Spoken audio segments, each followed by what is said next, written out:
Sziasztok! Keressünk egy újabb nagy macskát. Van itt még pár.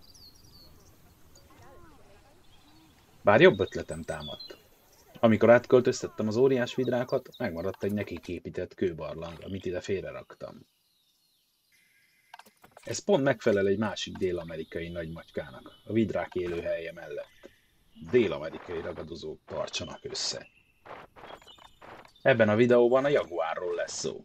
Ugyanakkor lesz egy kis élőhelyépítés is benne.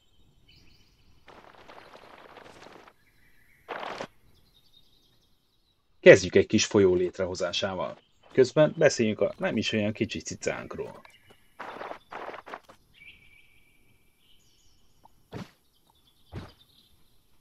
Valahol átfolyás van, ezért nem tudom még feltölteni vízzel, márpedig mindenképpen réteggel magasabban szeretném a vízállást. Terveim szerint majd a másik végére is helyezek egy vízesést.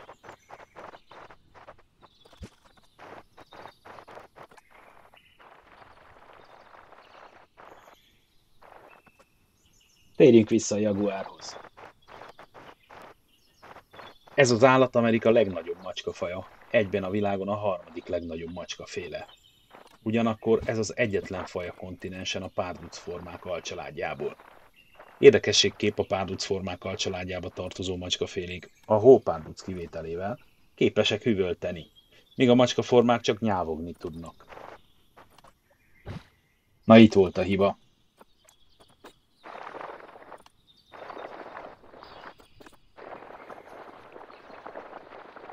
Megjelenése inkább a leopárdihoz hasonlít, de viselkedése és életvitele inkább a tigriséhez. Az esőerdőket részesíti előnyben, de megtalálható mindenféle erdőben, akár erdőközeli mezőkön vagy tengerparton, mocsarakban. Ugyancsak nagy hasonlatossága a tigrissel, hogy szeret vízközelben élni és előszeretettel úszik. Lássuk, milyen kerítésre van szüksége. Ez 3 méter magas, átmászhatatlan, ugyanis a jaguár nagyon jól mászik. Egyelőre csak nókerítést rakok, mivel főleg sziklákból tervezek falat rakni.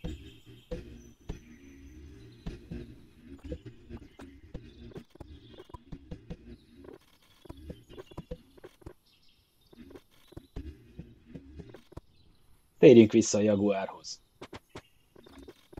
Élőhelye az Amerikai Egyesült Államok déli részétől egész Argentína északi részéig, valamint Paraguayig tart.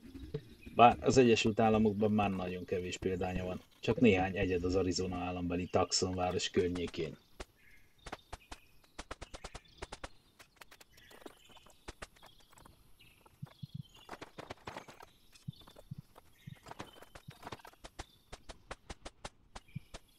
A Természetvédelmi Világszövetség mérsékelten veszélyeztetettnek tartja a jaguárt.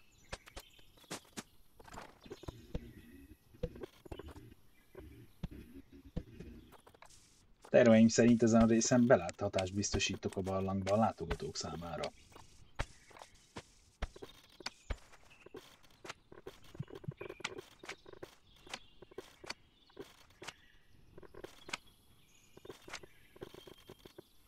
Korábban Amerika szerte előfordult, számos indián kultúrában megjelent, például a majáknál és az aztékoknál is jelentős szerepe volt.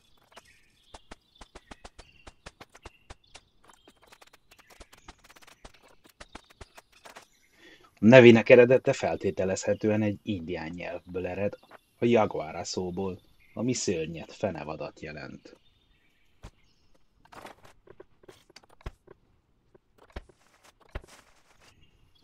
Ide készítsünk egy kis látványosabb vízesést.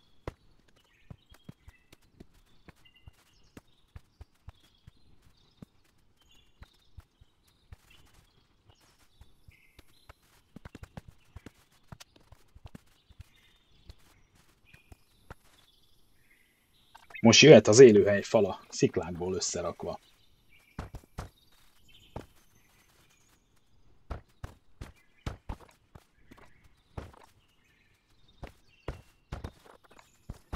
Fosszíliákon végzett DNS vizsgálatok szerint a jaguárnak egyaránt voltak közös jellemzői a 1,5 millió évvel kihalt európai jaguárra és a pleisztocénkori, mára ugyancsak kihalt amerikai oroszlánnal.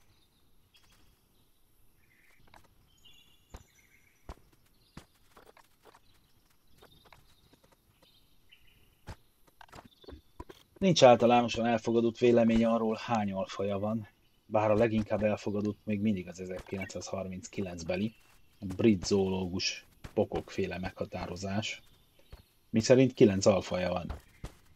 Ugyanakkor egy 2001-ben végzett DNS kutatás szerint nincs, hogy megkülönböztetni alfajként a bizonyos területen élő egyedeket.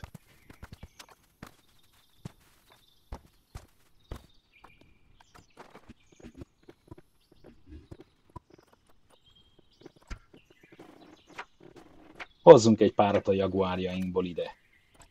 Mindkét állat két másik, különböző állatkertemben született. Itt egy picit érdekesnek tűnne, ha egyszerűen elhelyeznék egy vízesést, emiatt csináljuk úgy, mintha a víz csöveken folyna át az oroszlán fókáktól.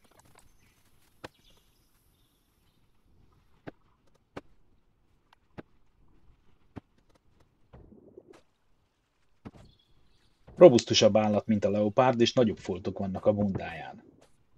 Rövidebb lábai vannak, mint az oroszlánnak vagy a tigrisnek.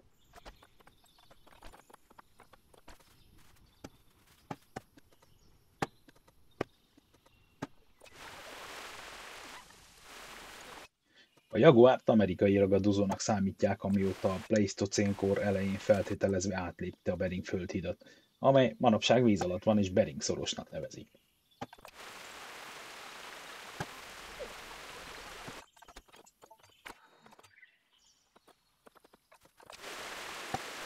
A Dél-Amerikában levő állományok mérete különbözik, 56 és 96 kg között változhat. A jaguár őse még feltehetőleg 190 kilós volt. A nagyobb hímek most is elérhetik a 158 kilós méret. Ez nagyjából megegyezik egy oroszlán súlyával. Ez így nagyjából megfelel, majd később még szépítek rajta.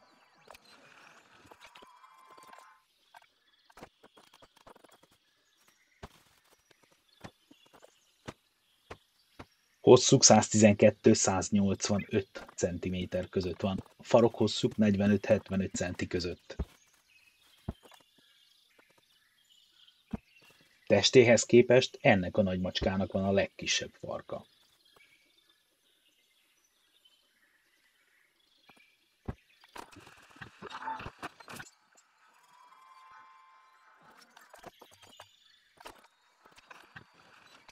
Egy kutatás szerint a nagymacskák közül a jaguárnak van a legerősebb harapása a testéhez mérve. Őt a kötfoltos párduc követi.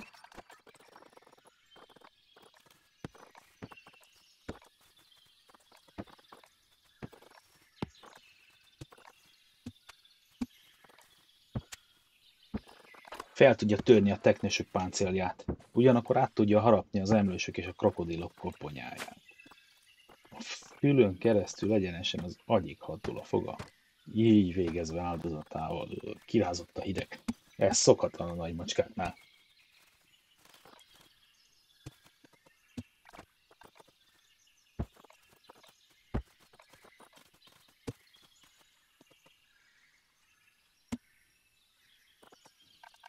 Egy beszámoló szerint egy jaguár 7,6 méteres magasságra vitte fel a 300 kg-os prédáját.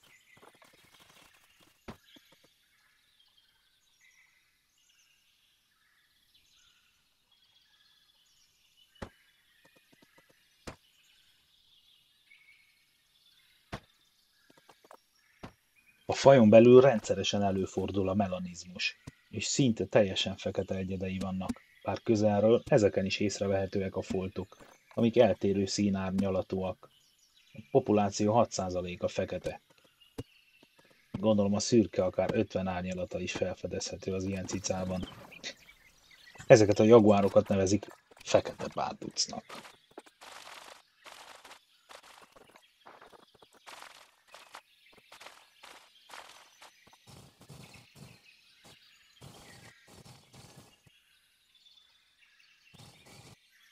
Mivel az amerikai kontinenseken kevesebb a nagypatás állat, mint például Európában és Ázsiában, ezért a jaguár bármit megeszik, amire érdemes vadásznia. Ez lehet szarvas, kajmán, közönséges tapir, kapibara, azaz vízi disznó, róka, pekariféle, ami egy disznó alakú emlős, Lajhár, majom, madár, béka, teknős, egér, hal, de akár anakonda is.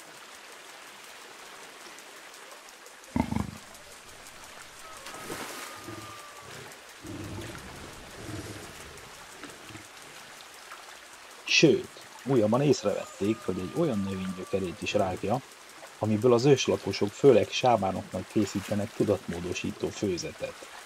Ki tudja, milyen okból vetemedett egy kizárólag hústevő állat elféletetre.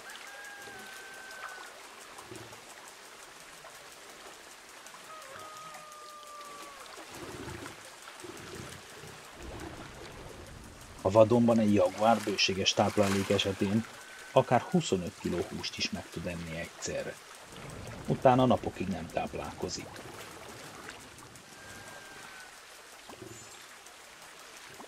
Állatkertekben talán napi 2 kg húst adnak egy 50 kg körüli példánynak.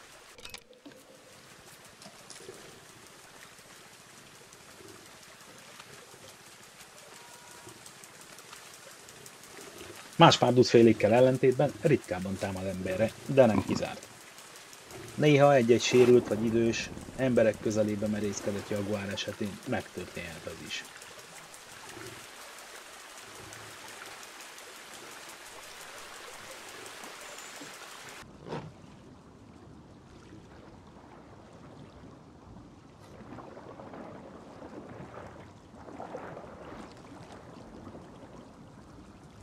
A nőstények 2-3, a hímek 3-4 éves korukban érik el az ivarérettséget.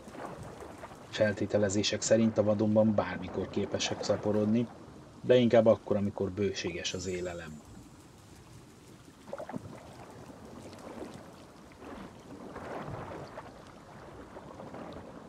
Párzás után a kölyköket kizárólag a nőstény neveli. Ebben az időszakban nem tűr meg más jaguárt a közelükben.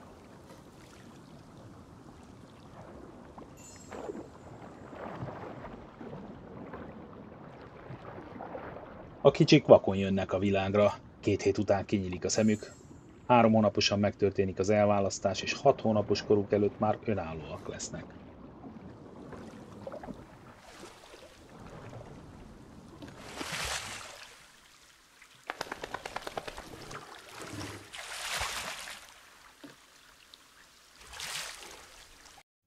A jaguár állatkertekben néha más nagy macskákkal hibridizálódik. Például a jaguár-leopárd hibridet jagulepnek, a jagulep tigris keveréket pedig tilepjagnak, vagy ti-jagulepnek nevezték el. A Wikipédiában komoly táblázat található arról, hogy nevezik a hibrideket az oroszlán, tigris, jaguár és leopárd között.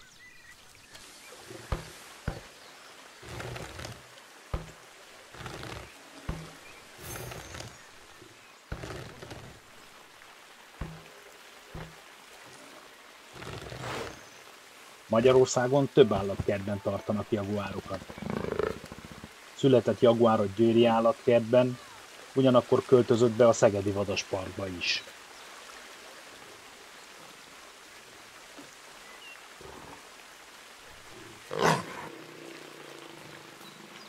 Nyíregyházán tenyészpár is élt, melyek feketék voltak, de többször is foltos kölykük született. Jelen pillanatban egy foltos és egy fekete üti el ott az idejét.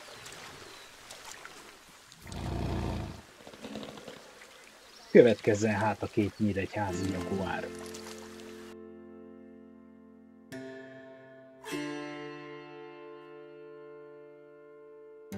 Köszönöm, hogy megnézted. Ha tetszett, nyomj egy lájkot és iratkozz fel a csatornára.